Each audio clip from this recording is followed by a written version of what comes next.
Welcome back, everyone. Our next session is by Ms. D. Sushmita on promoting innovating ventures, branding, digital transformation, and social media marketing. Ms. Sushmita possesses 2 decades of corporate experience in numerous IT-based companies across India. Her domain expertise includes quality assurance, quality control validations, performance validation, transition management, software testing, documentation, and business development. She is a certified Six Sigma Green Belt professional. She is a visiting faculty to many B schools and engineering colleges and has delivered numerous sessions on marketing techniques, sales management, business management, quality management, and IT management. She is the founder and managing director of Suntover Technologies Private Limited, Chennai.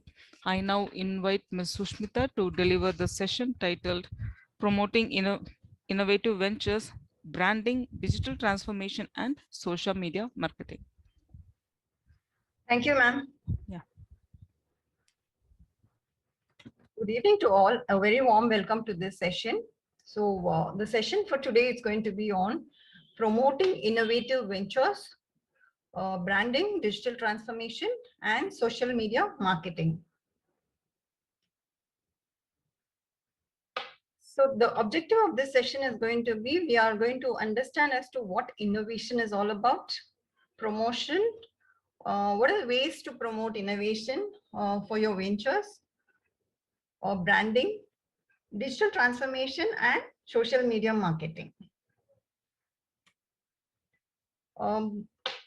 I actually wanted to do a brainstorming session, but however, because there is a time limit, I thought I will put it together. So I got all this done. So it is basically, like what is innovation? So innovation means we have several definitions we have. Some will say it's creativity, some will say it's invention, and there are a lot of, lot of definitions where people will think. But when you wanted to put it in a brainstorming session, what happens? This is what you will get. You will say like innovate, or you say solutions which you're looking for your business. As an entrepreneur, you will be looking for certain ideas, right? So you will say ideas. I want to develop on whatever I am, like whatever my products are, the services are. Then again, you will be thinking of what is my growth, how am I going to change, or how my organization is going to go to the next level. Transformation, what is going to be my transformation from the existing transformation. And then the services, what are the services, how am I going to improve myself, how am I going to improve my profits, and what is the design behind it. So what is the value and efforts, what are the efforts required for my growth. So all these are, and of course the risk part is there. The mail is the risk part, right? So all these are considered as, a part of your innovation. So when you talk so much about innovation, we will just understand as to what exactly is innovation all about. So the definition goes like this. In the dictionary, they say the root is from the Latin. It's a Latin word, and it is known as innovatus, which means to renew or change. It means that there is something already existing, and you're only planning to enhance the product or enhance the process of your business, or it's going to be you're looking for a change to a better option, right? That is what this innovation is all about. Innovation generally refers to a creation of better or more effective products, processes, technologies, or ideas that are accepted by the environment, right? So here there is always a confusion. Innovation and invention are one and the same, but however there are a lot of differences between innovation and invention and innovation. But before that, we will just see as to what innovation and what creativity is all about. Okay, so innovation is converting creative ideas into desired output. So as I told you, something is already existing, you have a product in place, and you're trying to create some ideas in improving that particular product or the project or the process, whatever business you're into as an entrepreneur, right? That is what is going to be innovation. When it comes to creativity, creativity is the generation of new ideas. That is where, creativity comes in. So you create new ideas and you try to generate new ideas, and you try to implement those ideas. And what is innovation to innovation? I mean, invention to innovation. So invention is the creation of a new idea or concept, but innovation is turning that new concept into a commercial success or widespread use. So as I told you, innovation is something like invention is something which is already existing. Someone has invented something. For example, BMW, they have invented a car. Okay, a premium car was already invented. Okay, but a car was invented, but later on they were trying to work for several years. It's almost like 130 years old company, that is. And they were trying to enhance every year. They were trying to enhance and then trying to, understand from the customer's perspective. They were trying to, work with the customers and what are the needs which are required as a premium vehicle. And now, it's called as a premium vehicle. So now when you say BMW, you always think, yes, it's a premium vehicle, right? That is what is innovation all about. Okay, so the business has two basic functions. This is one of the famous quotes which I actually got it. The business has two basic functions. One is the marketing and the innovation. Marketing and innovation produce results. All the rest are costs, as Peter Drucker said. This is very true, right? So marketing and innovation only will help you in gaining profits. Whereas all other functional departments are going to be, most of the functional departments are going to be only cost centers will be. So understanding the innovation, the definition of innovation, now we will see as to what is the process of innovation and what is the mind map of the innovation. The process of innovation is you're having a product already, existing product you're having, and now you wanted to enhance that particular product. So for example, if you're talking about Apple, Apple iPhone, if you're talking about, uh, it's actually a very luxurious product, and it is an exclusive product, and you can say all good words about that product, right? So that is what happens when you're talking about a premium product. Now, after getting into one particular status or a positioning of the product, what happens is the market will get stagnated. So that is where actually they have to come up with innovative ideas.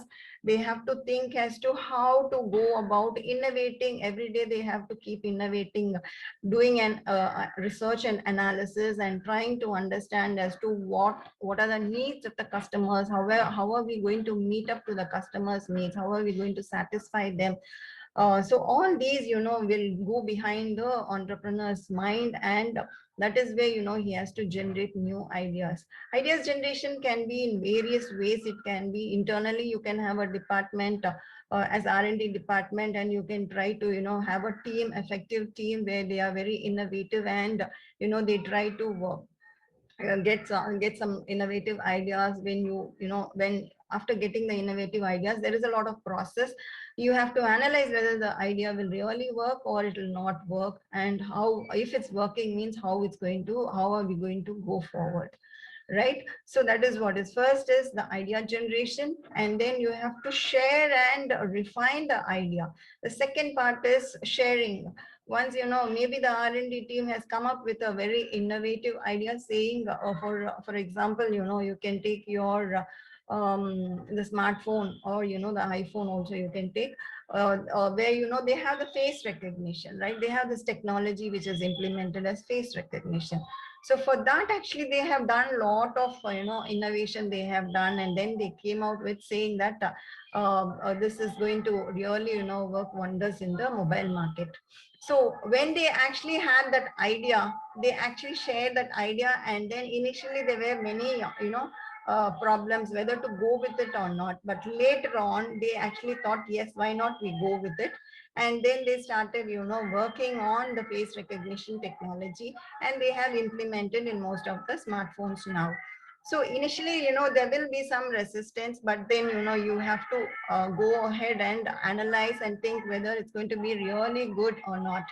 Then you have to share, and that is what is sharing and refining. You have to refine, you have to analyze the market, you have to understand the customer needs, you have to, understand the earlier data records you have to see and understand the customer requirements. You have to talk to customers as a, as a personal friend. You have to keep have a good rapport with the customers. You have to talk with the customer in such a way that they will give you more inputs on the products, and then you should start implementing on a small scale basis, or you have to have a pilot.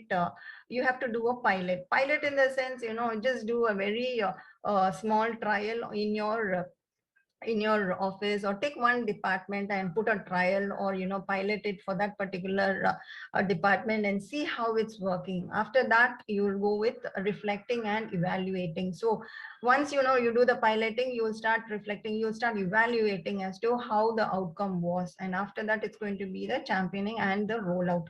So championing is something like, you have to encourage people. See, change is actually, culture is actually a problem. So people don't change that quickly. They always resist in changing for a betterment, but then they have a fear in the mind. They think it's risky, and they never go for the change at all. So, but now, that's not the case. Now you have to, the champion, the person who is a champion will try to push forward all the employees in the organization to go for the change, and he will say, yes, it's for the good and you have to go for it. And after that, there will be a policy saying that the organization will bring a policy saying, yes, strictly you have to change. But that is when, people will get used to it, the employees will get used to it, and after that it will be rolled out, and everyone will be they will be doing in a routine and a mandatory way. Everything will function. For this, maybe you can take the human resource management system, the HRMS system also you can think of, where people, initially they don't like the HRMS software at all. But later on, once the organization puts it as mandatory protocol, and then, they immediately they'll say yes. Otherwise, you lose your attendance, and then the appraisals will not happen, and so all several problems will crop up. So they get used to it, and it will be very normal, and the routine function will start off again. So this is what is the innovation process is all about. And now let's move on to the mind mapping. So what is mind mapping here? The innovation mind map is something like, first you generate ideas. When you generate ideas, how do you generate ideas? It's only through brainstorming session you generate your ideas, right? Or any other ideas also, any other ways of, getting ideas is also accepted. You can add that also in your mind map. It's only like you create your mind map. How you're going to create, it's left to you only. First, generate ideas, that is the main. And from there, one session is going to be brainstorming session, other one is you take a secondary data you can try to get, and then you understand the data, and then you come up with a solution. You take a decision and come out with a solution. That also can be something. The next is going to be think outside the box. Yes, not just within the, just within the limited feasibilities. You should not think on. You should see as to how you can come out of the box and think at a very different angle. You should look at things, and then you should understand how it will work out for you. Then the second one is going to be the design part. When you're trying to design innovation, whichever you have come up with, there comes again, group ideas. You should say share with the group, and you will get group ideas. So when you get group ideas, you have to compare the ideas, several ideas. When it group means you will get several ideas, right? You have to compare all the ideas, and then collectively you have to understand as to which is the best one, and then go with that, decide, and then come up with that particular solution. The next is going to be the implementation part. How easy or how difficult is it to implement? You have to understand that. If it's going to be really, difficult to implement, then you have to see ways of how, you're going to work on the risky part, and then how you're going to come out of that risk. So implementation is something, again, you have a evaluation. You evaluate your ideas, and then you come up with new ideas if required. If you think that evaluated ideas are not working, then you're going to come out with a new idea. Then you will pick up the best solution which is available there from the ideas which you got for the implementation part of it. And then you start working, you put in action, and then you start doing the implementation part of it. And before that, if you think that then it needs a certain amount of change, you will do a review and then you will go again with the next step.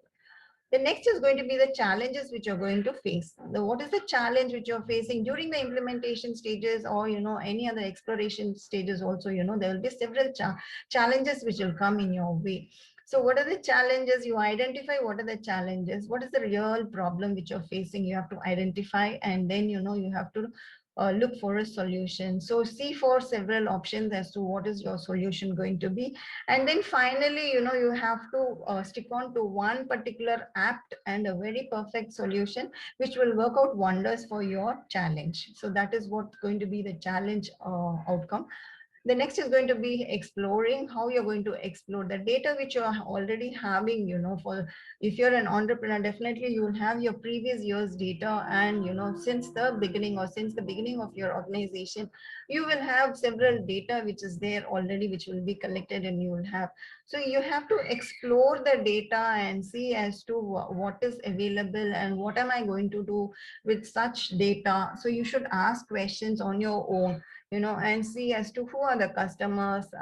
Is it like, am I having all the customers? If you started your business in the year 1990, and now if you look at, you will be several customers would have left. Maybe you can think that, get back to them, speak to them and say, hey, I'm here still, I'm working on this product. And you can give a rapport, create again a rapport with the customer, and then try to bring that customer back into your organization.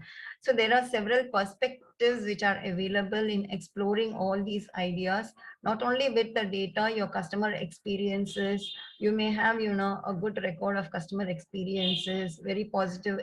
They must have given a very positive feedback, but then they would have left for some or the other reason. So there are several ways you can have a mind map created, and you can get as an entrepreneur, you have to keep innovating every day. You need to keep innovating, and you need to do a research and analyze on various aspects.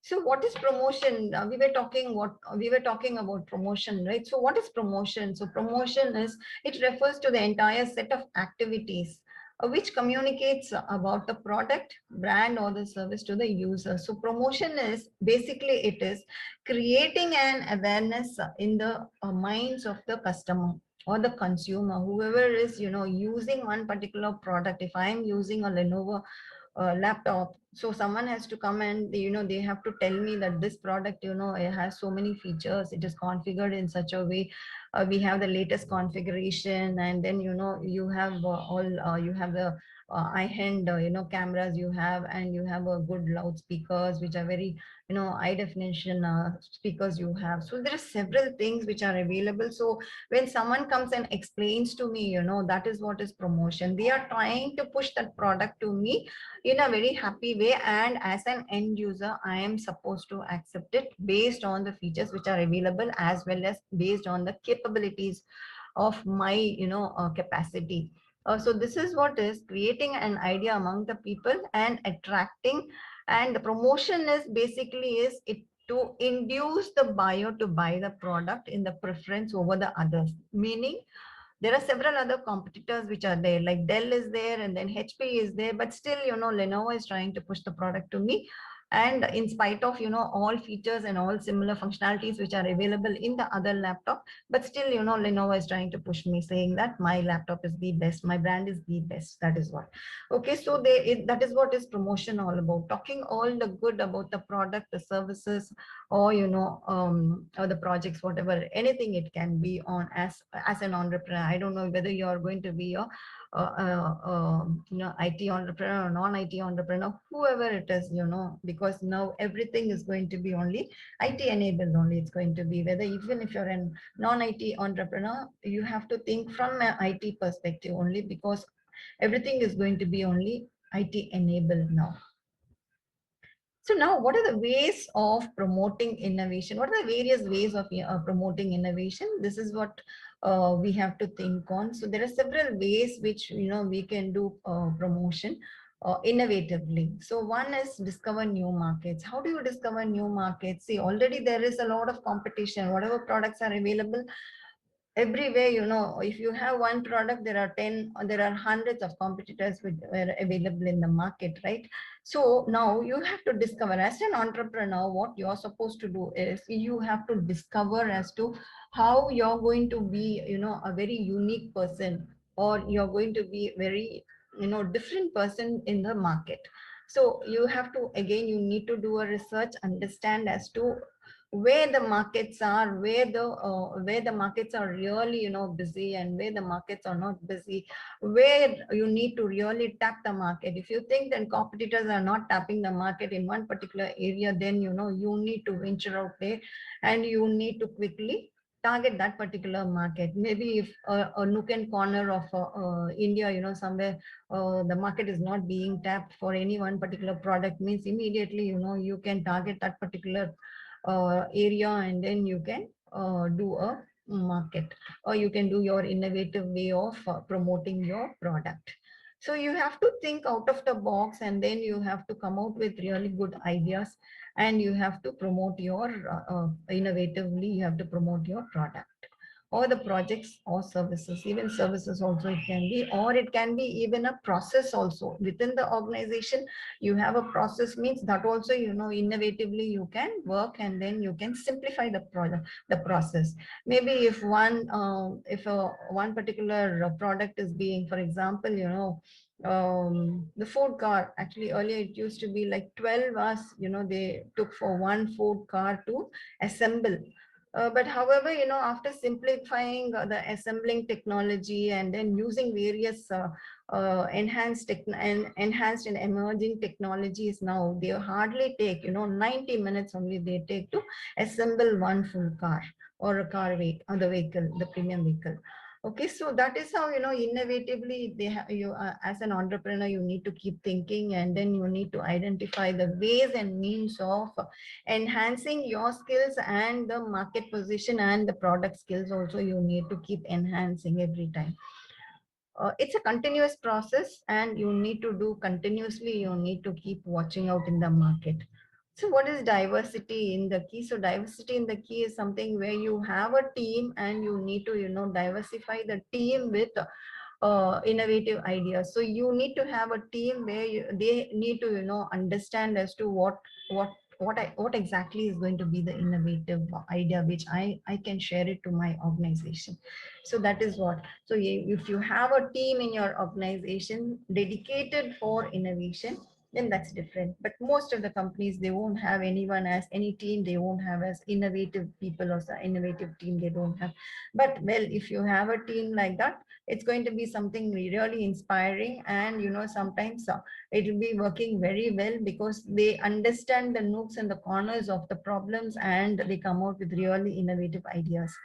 Next is input from outside. So what is the input from outside? So from outside, in the sense, you have to get the inputs from outside world. Outside world means it's only one, one way to get, or two, maybe, 2 3 ways you can get the input from the outside world. That is, mostly it's going to be the end user, or the consumer, or the customer.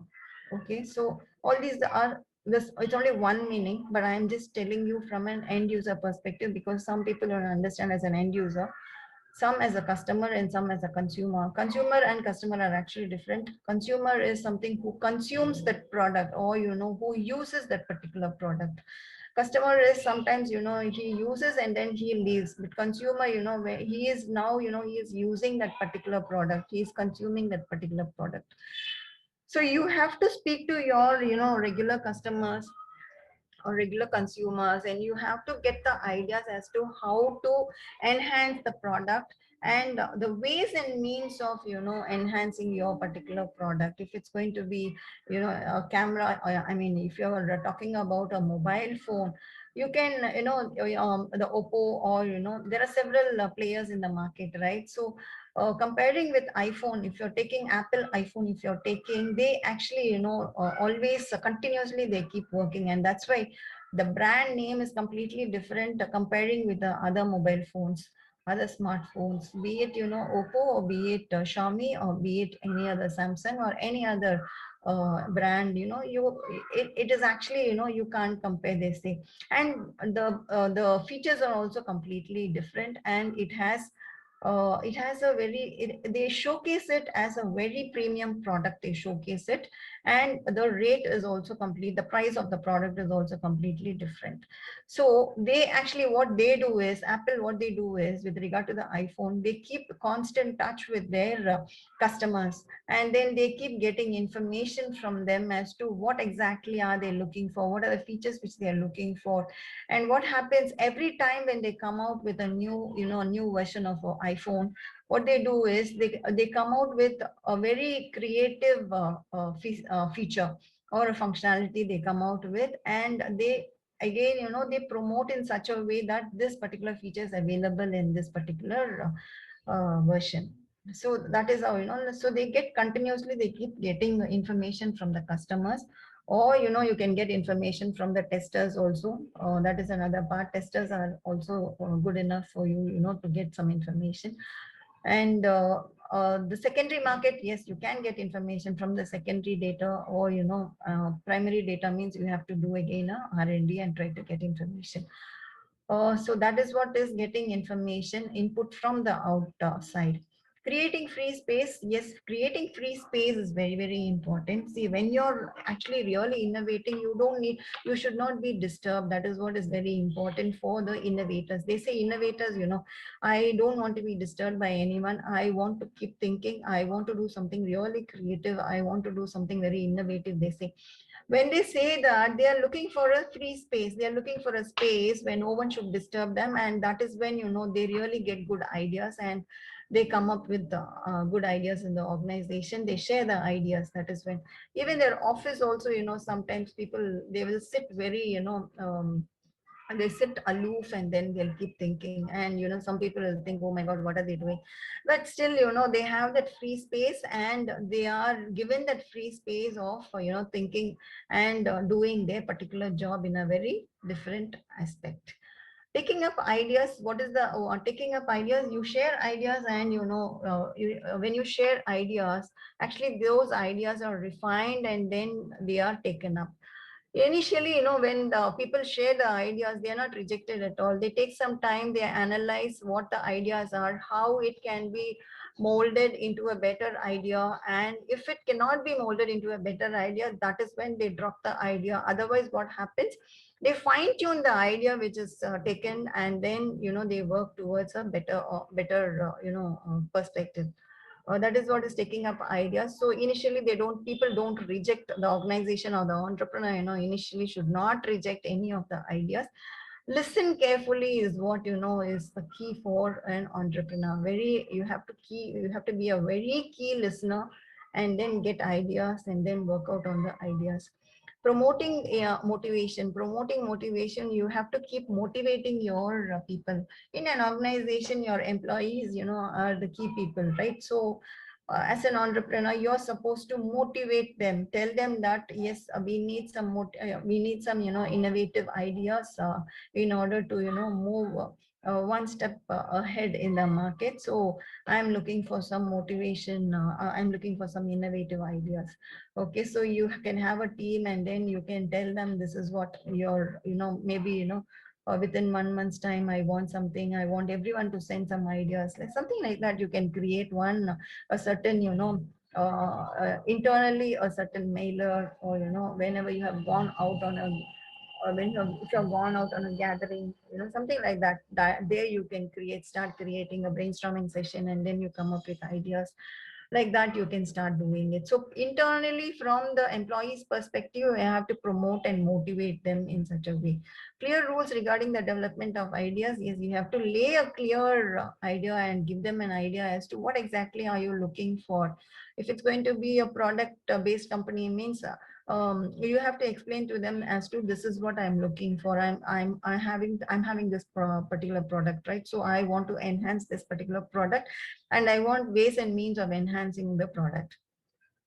Preparing ideas well. How well are you going to prepare the idea which you got is very, very important. You have got some nice, good, positive ideas now. So how well are you going to fine tune that particular idea is very, very important. There needs to be a lot of preparation for that. You need to have a roadmap set for that, and then how you're going to implement it, how you're going to, go ahead and, start acting on that particular idea is very, very important. Even little bit of, little bit of shakiness, it's going to really jeopardize the entire idea behind it. Then preparing your company for innovation. So you have to prepare your company for the innovation. So you have to really, work towards it. And there should be a control. Control is also very important. So all these are some of the ways of promoting innovation.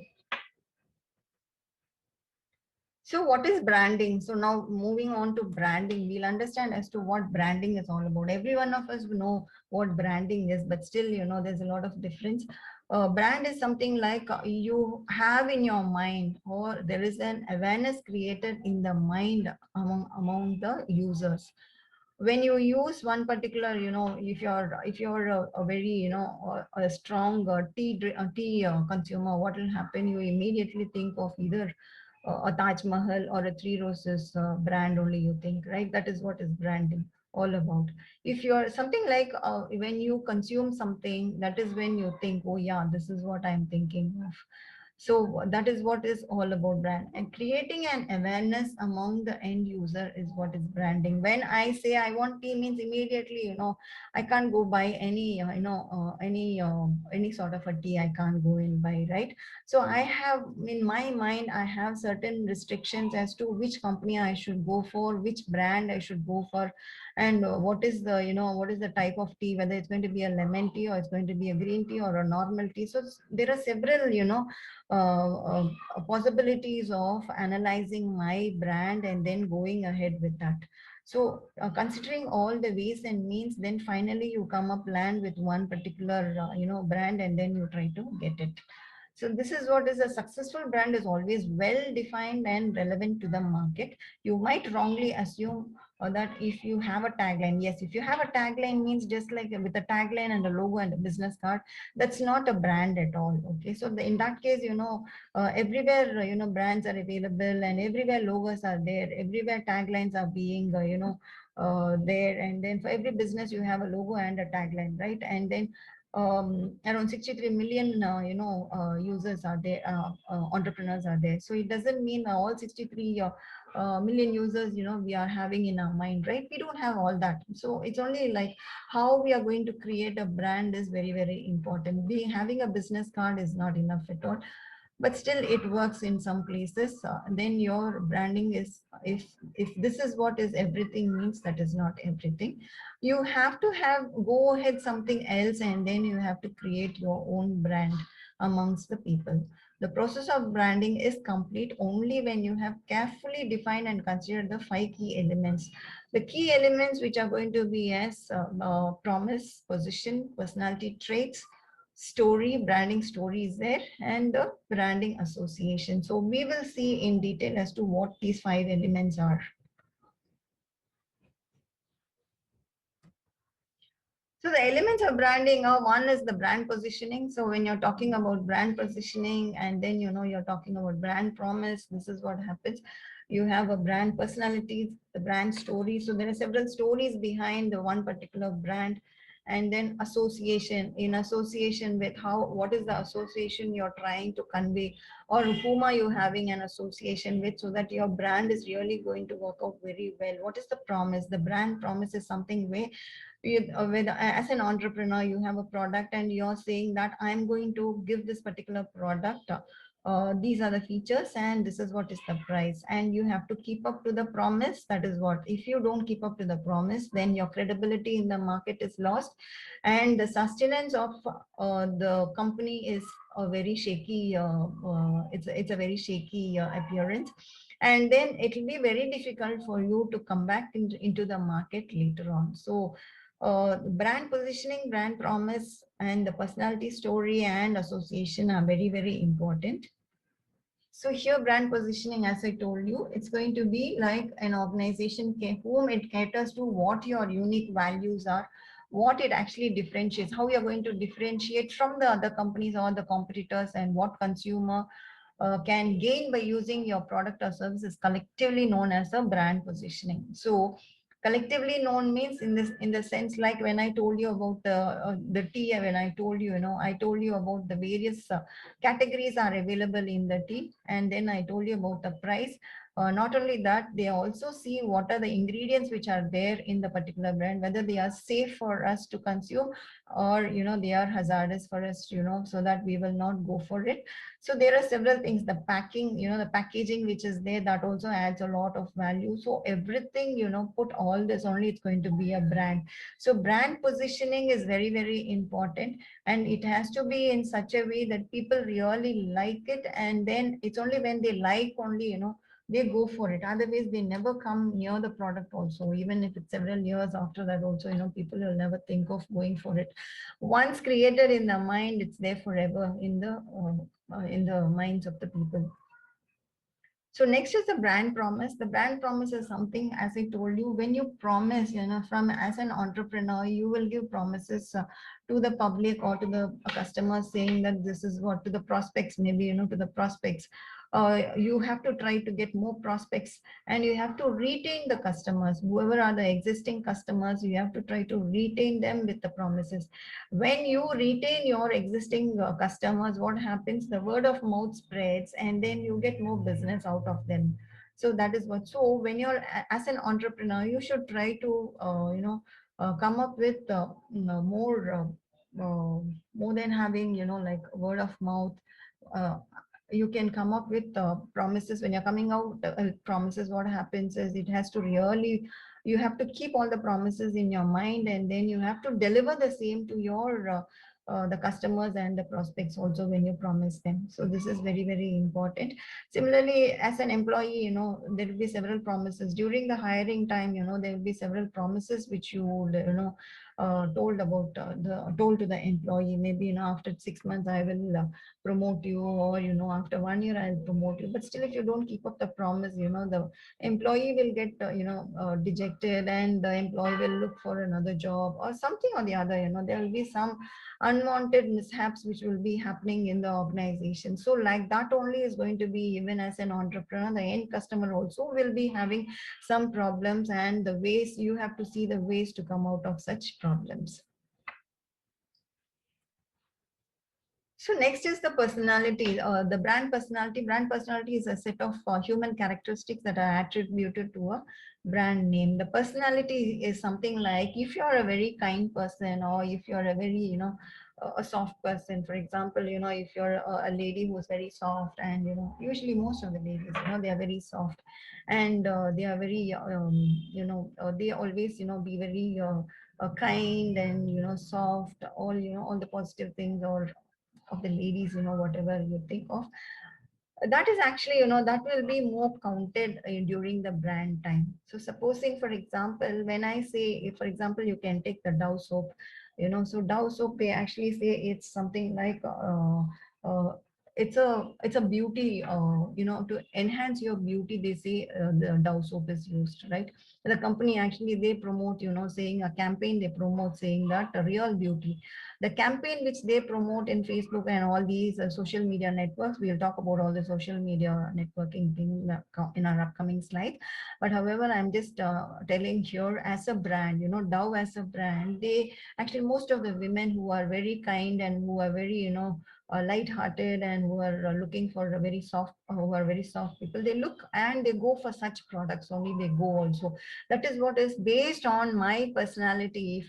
If I am a soft person, I go for a very soft product only, like Dove soap. Okay, if I am going to be a very soft person, and if I'm going for, a detergent soap means, then it will not work out at all, because still you can say that detergents are useful for your clothes, right? Yes, they are useful for my clothes, but then even there also, I will see which are very mild detergents, and I will see if, so that it will not, really hurt my hands. That is what. So you have to be a very, based on the personality only, you buy your products also. If you're a soft person, you go for all soft products only. If you're, like a different person, you'll think in a very different, vibrant way. You'll think and you go for something which is similar to your personality only. You'll try to select your products also. That is what is brand personality all about. Um, you can relate yourself to any of your products which you are, using. You will really understand what brand personality is then. Next is the story, brand story. So what is the brand story? Every product, every brand has a story. Right from, BMW, or, right from the Ford, which is there. Everyone has a story, and then they are there for the past, almost like 130, 140 years. Both these companies are there, and they have their own stories. For example, BMW, they are almost like for 130 years or 140 years, they are there. And they started at a very, it's only one person who started, and after 3 years of struggle or 4 years of struggle, he invented something. And then, a four-stroke engine he came up with, because he wanted to do that. A petrol four-stroke engine he wanted to come up with, and he came up with that. And after that, slowly things started to change. He partnered with his friend, and then he got funds from another company, and slowly from then, this is what is the story all about. So always, it is always better. So you also, as an entrepreneur, definitely you will have a story behind behind the organization which you have started. If you have not started, you can always think, and you can always start a startup. You can start, and then you can really think as to why did I, when you think why did I start my own company, then you really understand what is the story behind starting a company. So brand association is something, people will get associated with the brand, and it's going to be more on, there might be loads and loads of content which is available on the website, or, the brochures will be, a lot of content will be on the brochures.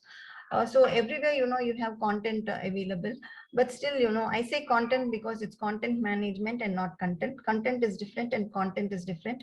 Content is something where you're satisfied with something, but content is a document or writing or something like that. Whenever you write something, when you write a certain, about any article or anything, that is known as a content. So we pronounce it as content.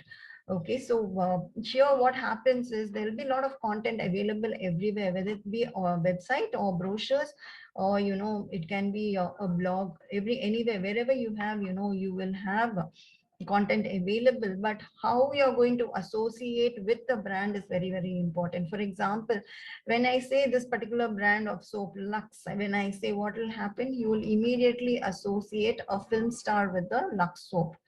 Okay, so maybe, Kareena Kapoor, you will associate with the Lux soap, right? So that is what is association. So moving ahead with our digital transformation, so there is this the digital transformation is an ocean, but however, we will see as to what best we can do in this particular session. So what is digital transformation? It is, integration of digital technology into all areas of a business, not only one particular sector, one particular function of a business. It can be, n levels of business. It can be in, you can, try to automate everything, or digitize, everything, whatever, departments you're trying to digitize, you can do a digital transformation, you can do. But it depends on the ways of doing it, how you are going to do it, and, or when you have to do it. There are several, aspects behind thinking of digital transformation. So changing how to operate and deliver value to customers. So you have to, when you're changing, there's going to be a lot of value added to your customers, of course, but we will see how we will come up with all this. It is also a culture change. Yes, culture change, there's a lot of change in the culture. As I told you, one particular company, HRMS software was implemented, but people, the employees, they were not willing to take it up. There was a failure, but still, after a certain time, what happened? The management, they have to enforce and put a protocol saying, yes, everyone has to use the HRMS, and that is when happened. So initially there will be certain failures coming up, and you have to do continually, you have to get into the challenge and then come out successfully. So digital business transformation is a holistic approach in changing the way of an organization. So when you're, trying to transform yourself into a digitized organization, the thinking actually matters a lot. The way you organize things is completely going to be different. The way you operate again is going to be different, and how you're going to behave, that is also an added feature. So here in transformation, if you take, the current trends, if you take seven current trends which are there in the emerging and existing market is, one is the blockchain, the second one is the customer experience, the third one is the IoT, Internet of Things, along with the edge of computing. The fourth one is the artificial intelligence. The fifth is going to be the connected health. Sixth is the analytics. And seventh is the new supply chain. So here, when you're talking about blockchain, immediately most of the people will think, yes, I know about this. This is Bitcoin, and it's going to be cryptocurrency. So this is just not the Bitcoin and just not the cryptocurrency at all. This is ahead above all this. This is something like it's a decentralized peer-to-peer model where data cannot be modified by any of the parties, and it's going to be there as a transaction. It will be recorded and it will be there forever, and you can get a copy of it or a printout of it, like how you have it in your handwritten register. That's going to be just like that only. So it is something like a peer-to-peer model, and it's a completely data-driven one, where when you're talking about, even if you're talking about, cryptocurrency, or if you're talking about Bitcoins, if you're talking about, so actually most of the trend, people think that it's only for Bitcoin, but it is not only for Bitcoins. But of course, we will try to understand as to how it's useful for Bitcoins also. As a cryptocurrency, Bitcoins is one of the coin which is leading in the market now. So in India, if you take Bitcoin is legal now, at least now, for now it is legal, and I don't know about the future. It depends on the government rules. As of now, it's legal only to buy Bitcoins. And there are several exchanges which are available, if you want to go and buy Bitcoin, or you can, if you're interested, you can just go to WazirX. It's spelled like this: WAZIRIX, WazirX. You can make a note of it, and if you're interested, if you can just go and look into the exchange. So these are the people in India, this they actually, work in the Bitcoins they work in, and it is something like gold. Okay, so it is something like equivalent to the gold coins which are available now. And but all these are digitally available. So digitally they are, you have a wallet, digital wallet, which is available. You can save them. Right now it is, I think it's around some 34,000 for 0.01 Bitcoin. 0.01 Bitcoin, it's 34,000 and odd. There are, the fluctuations are there in the market. It might increase or it might decrease, we don't know, but most of the people think it's going to increase in the next 10 years. It's going to increase and it's going to rule the market. That is what people say as of now. And so that is about the cryptocurrency. Next is the customer experience. Customer experience is still at the top of the list, as customers demand a seamless experience. So they look for something where, they are not dejected, and they look for the similar experience. When you go to Amazon, or when you're buying some product in the Amazon, you will get some response immediately. They'll send you, you're trying to buy a mobile phone, means immediately you'll get a you'll get a mail saying that yes, you have ordered this, it'll come in 3 days. And again, you'll get a message in your phone also saying, it will be delivered in 3 days. The same mail will be, and the same message will be there also. So the similar experience, customers will look for every time, so the seamlessness is very, very important, and easy to use experience. So it's very easy for us to see mails, and it's very easy for us to see even our messages, right? And we are updated with the information as where the product is lying. Excuse me. Next is Internet of Things. So when you're talking about IoT, IoT is described as a network of physical objects or things that are embedded with sensors. So here, when you're talking about IoT, it's only with sensors, software, and connectivity, and the data only. This is what mostly, IoT is all about. So you have a whole bunch of sensors for every, every requirement. There are different sensors which are used. For automobile, there are different sensors used, and for your mobile phone, the sensors are different, softwares are different again, and the technologies being used are different again. But everything you call it as IoT. But still, though the terminologies are same, there again the usage actually differs from the device to device.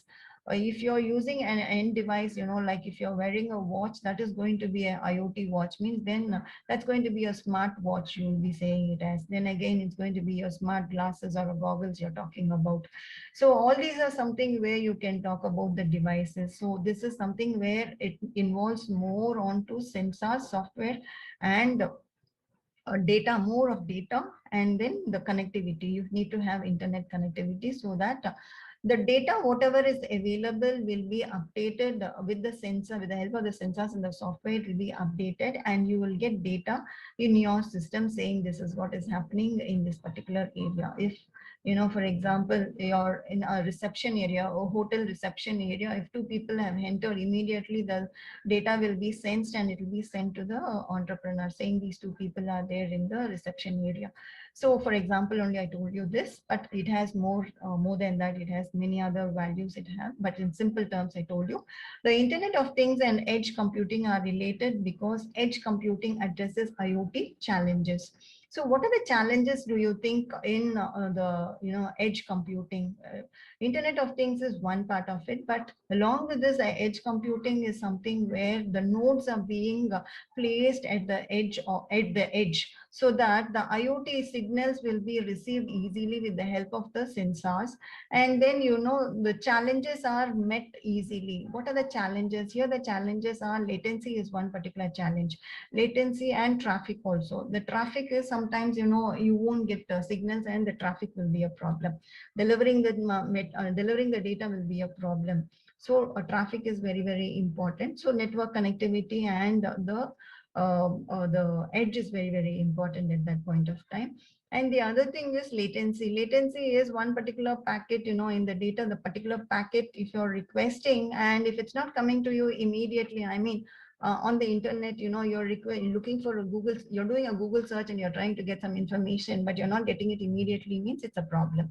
So that is what is latency all about.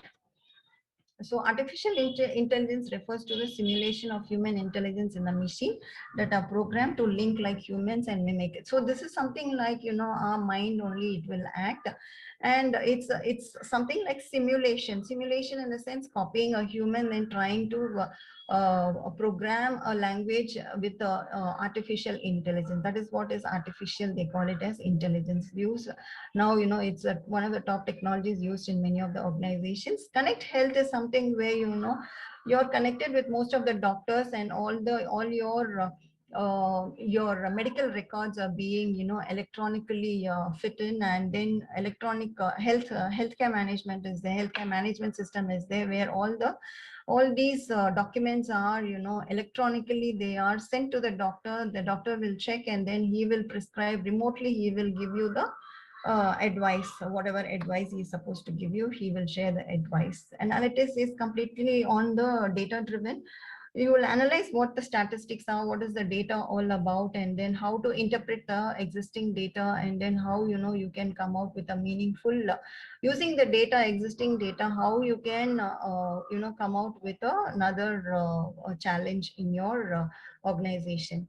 So data is very, very keen and very important. The way of using the existing data is very important. So next is the supply chain. Supply chain is a network where, from the beginning, that is from the, right from the, the end user is the customer. But before that, the raw material suppliers are there, the manufacturers are there. And then, the wholesale distributors, retailers are there in between. So supply chain means, it's not just going ahead with all these line in an order. You can skip the order also. So right from the beginning, that is the order. If you take, it is the supplier, raw material supplier, manufacturer, then the wholesaler or the distributor. Then you'll come, the retailers will come into picture, then the customers. But you can skip the some of the in between mediators, you can skip, and then you can go to the customer also directly, or you can go to the retailers also directly, from the manufacturer to retailers. So you can skip and you can go ahead with the process. But the new model here is, the new supply chain is something where it gives a enhanced feeling, and there are a lot of new, using the new technologies. It's very easy, instead of going through a lot of traffic and a lot of congestion which is happening, going through all this, it has come out with all the problems, and that is what is known as the new supply chain. But next is a digital transformation framework. So here we are looking into the framework which is there. We are talking about the framework, which is a strategy we are talking about, and then the experience, culture, technology, and the process and the skill. So what is the strategy all we are talking about here, from the digital transformation framework? So first is a strategy, means when you're having a product, and if you are an entrepreneur, you will try to sell more and more, right? So you need to understand from your competitor as to what is that you have as a USP, unique selling proposition. You have to have a unique selling proposition, and you have to have a unique value proposition also, you have to have. So selling proposition is from something for sales. So when you're trying to promote a product, you use the USP, you use the USP, and you say that these are the features which are available in my product, which are failing in my competitor's product. That is what is the strategy you can think on, you can frame on those lines, and you can try to strategize your digital transformation. The next is the experience which you are having. The experience, it comes out of the earlier the framework which you are having. What is the earlier the latency and the redundant information which is available, the process, or the redundant process which is available.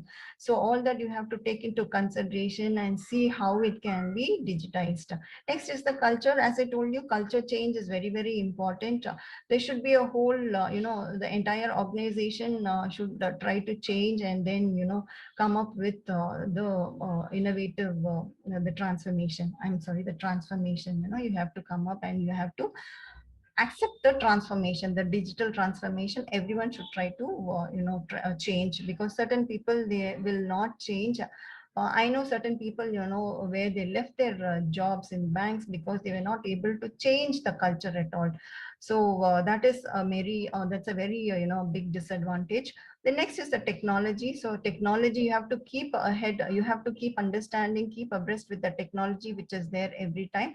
You need to continually work on the technology and keep enhancing, and you need to identify as to what technology is really going to suit your particular for your transformation. And then you have to understand what is the process and the skills which are required. You have to hire if not there, and or you have to see what process is required. So next is how to measure ROI. See, once you have done your transformation, now you have done the transformation, thinking that you don't have a CRM earlier, but now you can assume that you're having a CRM in an organization. You sold a CRM with a very unique features. You sold a CRM. So now you have to understand, the customer will have to understand as to what is the return on this particular ROI. So you have to understand from the transformation as to what is going to be my ROI. So you have to understand your digital transformation objectives, were they beneficial to you, and what happened, how many customers after that, how many customers were interested, because now during the pandemic season, everyone are interested only in automation. So you can always think, and then you have to identify, and you need to get the records, you need to have the entire set of data.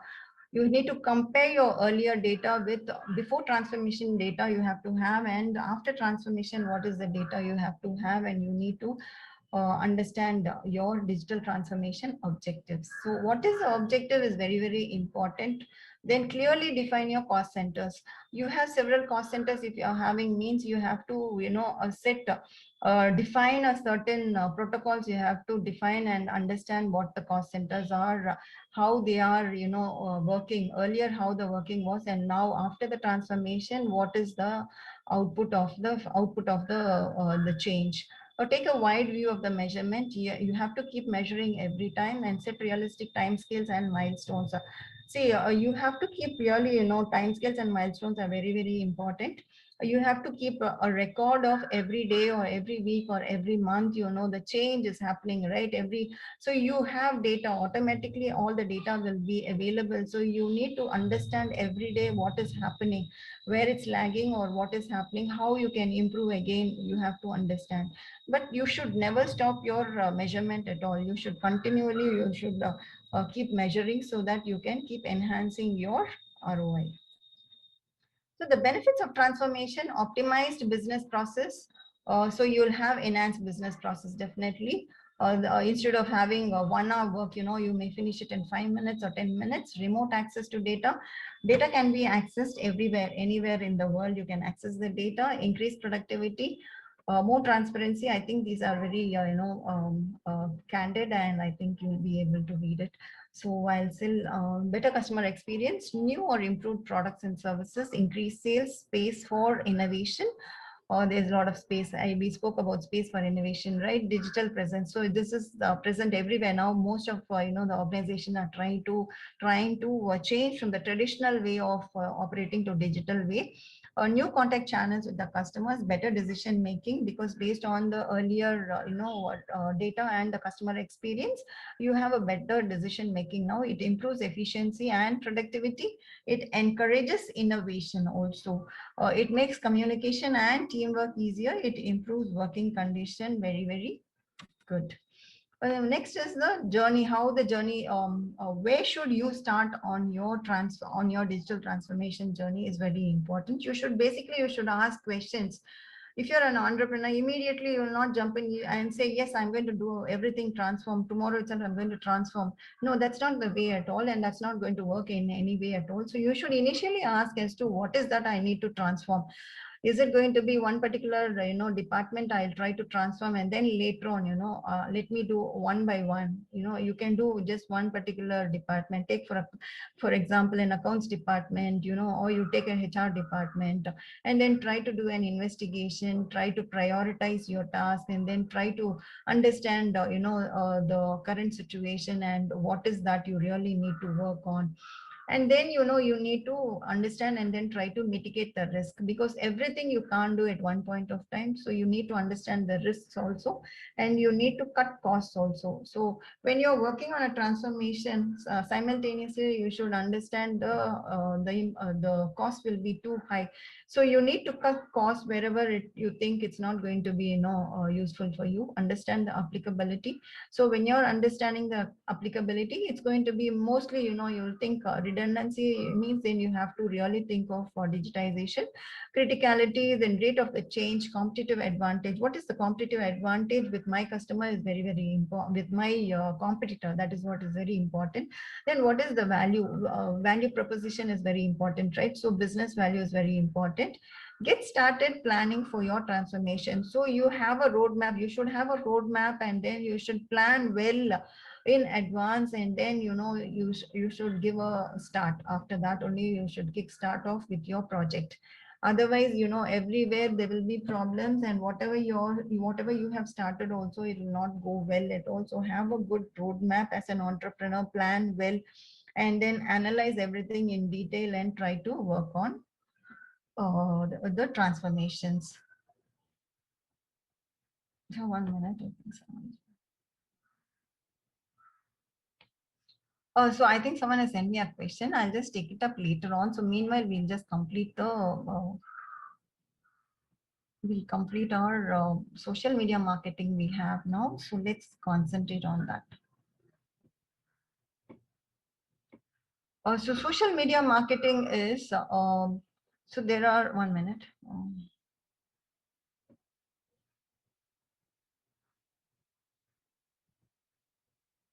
Okay, so we are done with the transformation, right? So next is the social media marketing.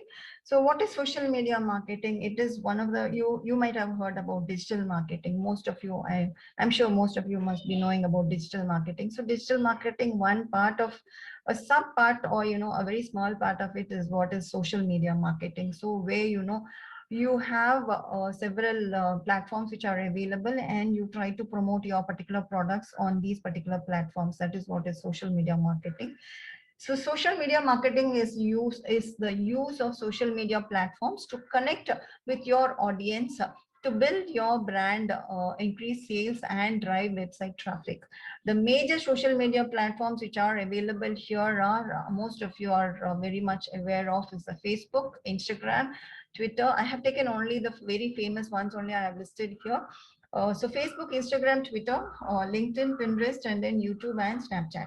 So these are some of the platforms which are very, very useful, and there are several other platforms which are there in the social media marketing. But advertising on these platforms is very, very important. As an entrepreneur, you can think, and then you can target on your required audience. That again, is going to be based on what is that you're going to advertise, and who are going to be the target audience, and what is going to be your communication or the content building. All this is very important.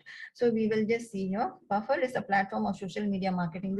Buffer is one of the platform, one of the tool, so you can use that particular tool for social media marketing, which can help in achieving a great success in social media marketing.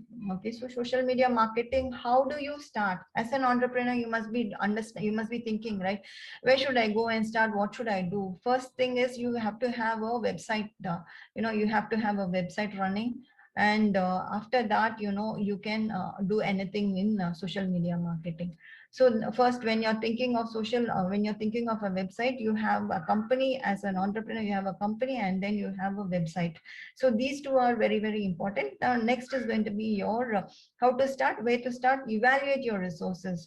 What are the resources you're having, and what is that you want to really convey to the public is very important. Know your audience. Who are your target audience?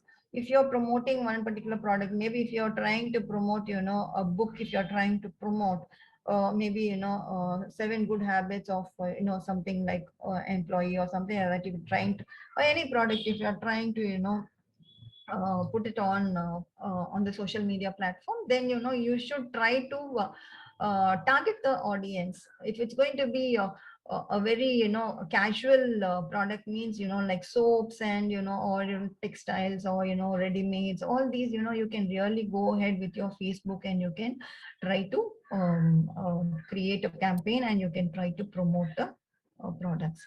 Know your audience is usually in Facebook, a casual see, you have all sorts of groups are available there. Casual groups are available, professional groups are available, and then you have entertaining groups are available. So basically, like Facebook means it's n number of groups and n number of domains which are available. So you need to identify what audience are you looking for, what sort of audience are you looking for. You need to target that particular audience group. Create an amazing content. Yes, for your particular product, you need to create an amazing content, so that people will really look into that content. They'll click on that particular ad, and then that ad comes, when you click an ad, see, for example, when you get into the social media marketing, basically how it works is you have to create an ad, okay, for your product, and that you will put it in Facebook. And some of this, whoever is interested, they will click on that particular flyer or the ad which you have placed on as an image or something you would have placed. When you click on that particular image or the flyer, what happens is immediately another page will open up, where they will be asking you as to who are you. You have to give certain information as to what's your name, what's your mail ID, and what's your requirement, something like that. In generic, they'll ask questions. This particular form is going to be submitted. When you submit this form, this will come and land into the website of the owner, the entrepreneur's website will come and land. So that is the reason why they call it as a landing page. So they have a separate landing page where your particular request is going to be going to the organization, to the company. It will go, and there the sales team will pick up, and then they will call and they will speak to you as to what is your requirement. So this is the process which will happen. It's a landing page which we call it as. It's a special, it's a very dedicated landing page they have, and then that actually turns into a lead. Whether it's going to be again a warm lead or a cold lead or a hot lead, it differs again. So if you're not aware of what a warm or a hot or a cold lead is something where it'll take more than 6 months for the person, for the prospect to buy the products. It's only a casual inquiry they are doing. Warm is something within 3 months, they are interested in, going for the product. Hot is something where they are looking for, and immediately they are looking for a product. For example, now it's going to be summer, so most of the AC companies are looking for hot leads. That is what is the example. Then next is the integrate your marketing efforts. You need to integrate all your marketing efforts and put in and try to create, and then get into in one particular tool. Facebook is having many tools. They're running several tools. Ad manager is there where you can run a campaign, and then you schedule a particular time, and then you target the audience, and then you try to focus on the quality, not on the quantity. But first, initially, you try to focus on the quality so that you can you can start off with your marketing. Social media campaign is what I told you. When ads are there, so Facebook ads are there. So when you're trying to place ads, initially you have to come up with a campaign. So there are several tools which are available to campaign, to do a campaigning. So for example, brand campaigning. If I want to do a brand campaigning, I can go into the software, into the tool. I can go and give a name for the campaign, saying it's going to be a brand awareness campaign I'm doing for my particular product as an entrepreneur. And then I can see as to who are the target audience I'm going to target on.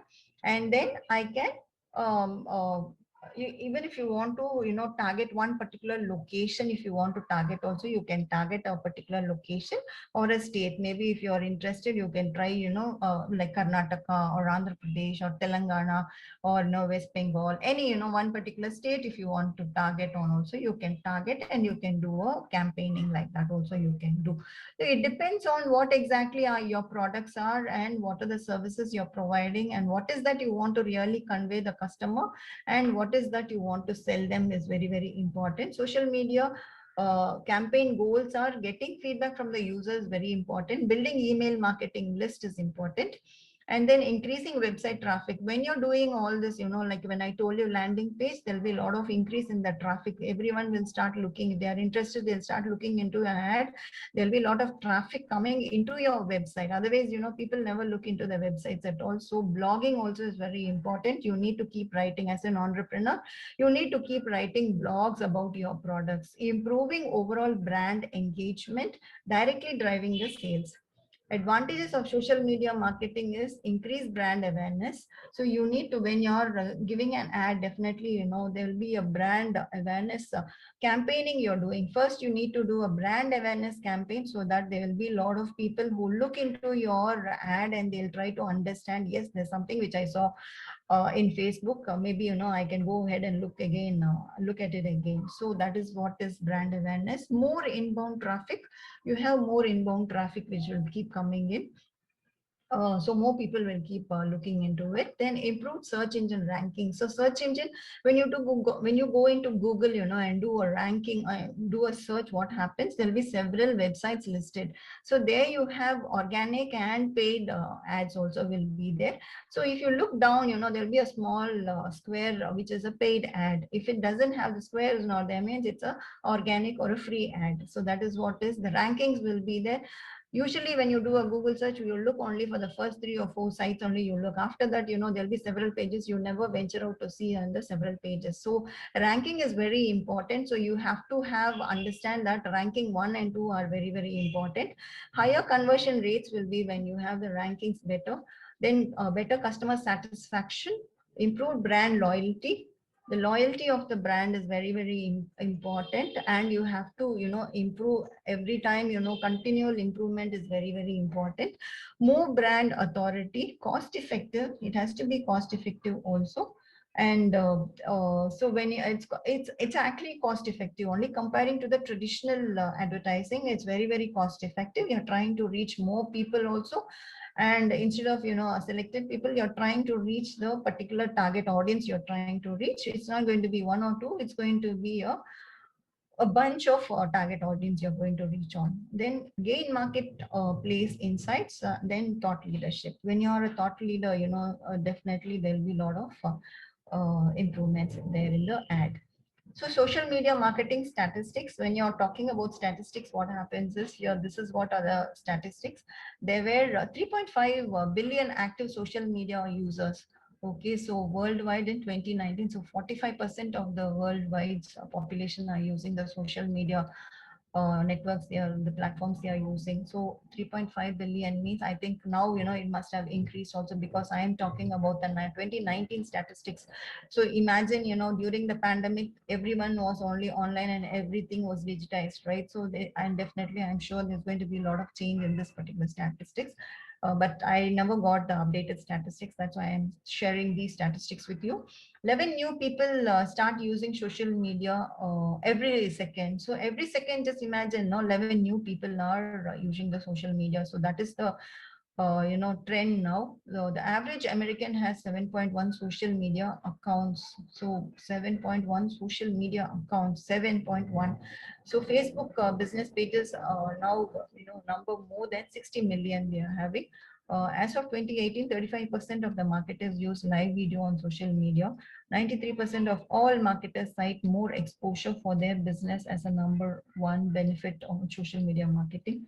200 million Instagrammers visit every day business profiles. 75% of the Instagram users take action, like visiting a website or making a purchase after seeing an ad. So imagine, no, 75% of Instagram users take action, like visiting a website or making a purchase after seeing an ad. So it's not only Facebook, but Instagram and Twitter is also good enough.